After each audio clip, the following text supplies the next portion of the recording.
Hello students, आप सब कैसे हो। जैसा कि आप सभी को पता है कि मैं कौन सा सेक्शन आपके साथ कौन सी एग्जामेशन करा रही हूँ, सेक्शन 54 के अंदर करा रही हूँ। तो नेक्स्ट एग्जामेशन मैं आपके साथ करने जा रही हूँ सेक्शन 54 एफ के साथ। सेक्शन 54 एफ के साथ कर रही हूँ, capital gain exempted from tax section 54 F. ठीक है, तो इसका हम डिस्कस कर लेते हैं। इस टॉपिक में क्या है, तो capital gain arising exemption of capital gain arising on transfer of long term capital assets.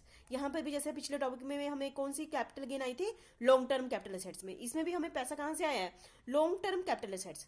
पर आपने ये ध्यान रखना, इसमें मैंने कहना other than house property. House property को छोड़कर बाकी कोई भी लॉन्ग टर्म कैपिटल एसेट्स को बेचकर जो भी कैपिटल गेन आता है उसकी एग्जाम्पशन हमें कौन से सेक्शन के अंदर मिल सकती है, सेक्शन 54 एफ के अंदर मिल सकती है। पर ये ध्यान में रखना, कौन सी long term capital assets, house property को छोड़कर बाकी कोई भी। ठीक है, तो उसको except the residential house property को छोड़कर बाकी कोई भी टॉपिक से हमें लॉन्ग टर्म एसेट से हमें कैपिटल गेन होते हैं उसकी एग्जाम्पशन हमें मिल जाती है। हमने ये वाला जो पैसा आया है, दो ही चीज होते हैं ना, कहाँ से पैसा आया और कहाँ इन्वेस्टमेंट करनी है।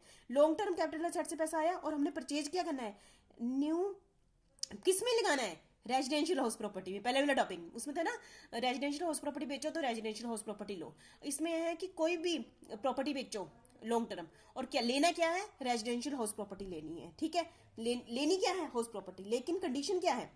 ठीक है, if the received amount invested in purchasing an residential house property the assessee should not have a residential house own और before the date of purchasing of new residential house property. मतलब कि जब आप capital assets को बेचकर जो पैसा आया है उससे नया घर ले रहे हैं, तो पर ये शर्त ये है उसके पास पहले कोई घर ना हो, उसके पास पहले कोई घर ना हो। ठीक है, ऐसा नहीं है कि उसके पास पहले घर है और फिर वह उसे और कोई प्रॉपर्टी बेच के नया रेजिडेंशियल हाउस ले रहे हैं, तभी मिलेगी कि उसके पास पहले कोई घर ना हो, तभी ये वाली एग्जाम्पशन मिलेगी सेक्शन 54 एफ के अंदर, तभी मिलेगी।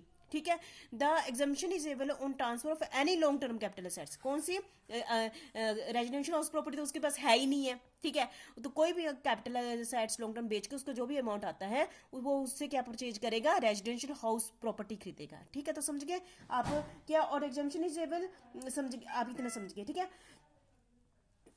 आगे कितने अमाउंट की एग्जाम्पशन मिले आज तक मैं जितनी भी वीडियो आपके साथ कराई, सेक्शन 4 टॉपिक पहले कराए इससे, तो उसमें मैंने बोला था ना 2 पॉइंट बोल देती थी, उसमें कहा जो भी कम होगा उतनी एग्जाम्पशन मिल जाएगी।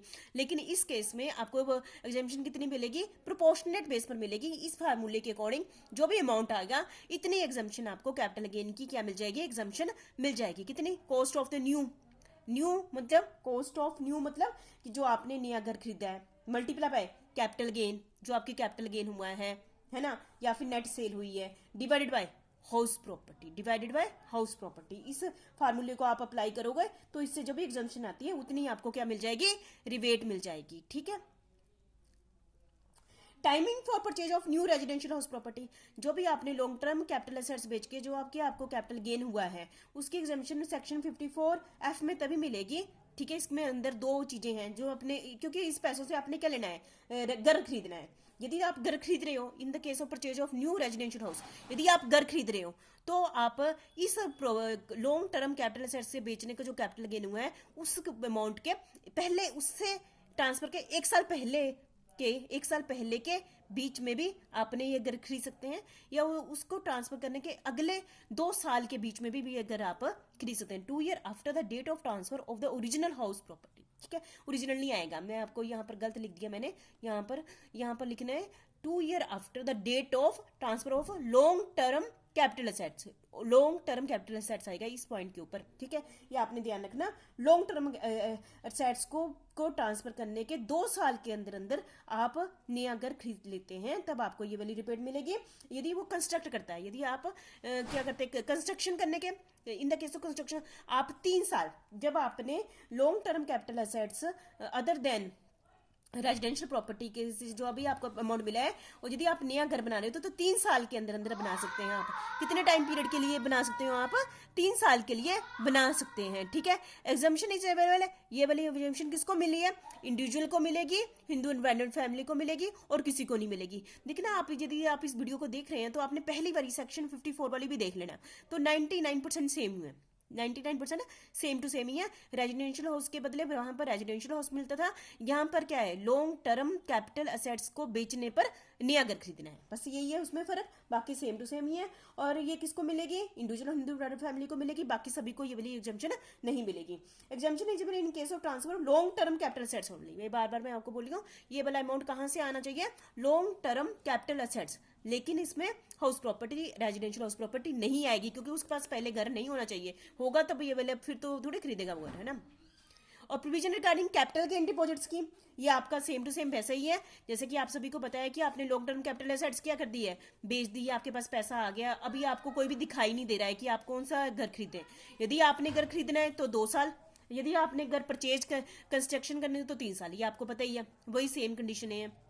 तब तक आपने ये पैसा कहाँ तक रखना है, capital gain deposit scheme with SBI के बीच में पैसा रखना है। और कितने पीरियड के लिए रख सकते हैं, यदि आप कंस्ट्रक्ट कर रहे हैं तो आपने 3 साल के लिए पैसा रखना है, और 3 साल के बीच में आप कभी भी इस पैसे को क्या कर सकते हो, विड्रॉ कर सकते हो, पैसा निकालिए और घर खरीद लीजिए। यदि आप 3 साल बीत गए और आपने घर नहीं बनाया तो आपने क्या करेंगे, तो ये क्या माना जाएगा, कैपिटल गेन माना जाएगा, इसको डीम्ड कैपिटल गेन माना जाएगा, और आपको इस पर क्या देना पड़ेगा, टैक्स देना पड़ेगा।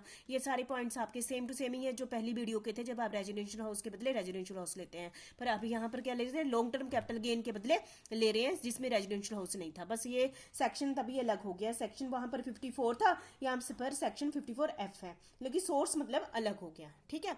और SSC purchase one more house, ये वाला पोर्शन अलग है, बाकी सेम है।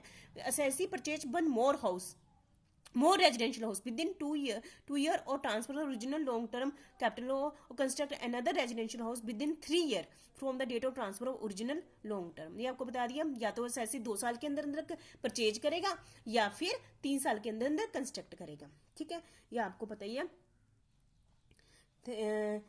ठीक है। Thank you very much. मुझे लगता है कि आपको ये वीडियो समझ आ गई होगी, ये मैक्सिमम सेम टू सेम पहली वीडियो जैसे ही है, उसमें सेक्शन 54 था, इसमें सेक्शन 54F है, उसमें हम रेजिडेंशियल हाउस बेचते हैं, इसमें हम रेजिडेंशियल हाउस नहीं बेचते हैं, इसमें कोई भी लॉन्ग टर्म कैपिटल एसेट्स बेच के पैसा आता है और हम घर खरीदते हैं, ठीक है। तो इसमें तो हमें सेक्शन 54F के अंदर हमें क्या मिल जाती है, रिबेट मिल जाती है, ठीक है, वन मोर रेजिडेंशियल, तो समझ गए होंगे, ठीक है। थैंक यू वेरी मच, आपने इसको अच्छे तरह से कर लेना।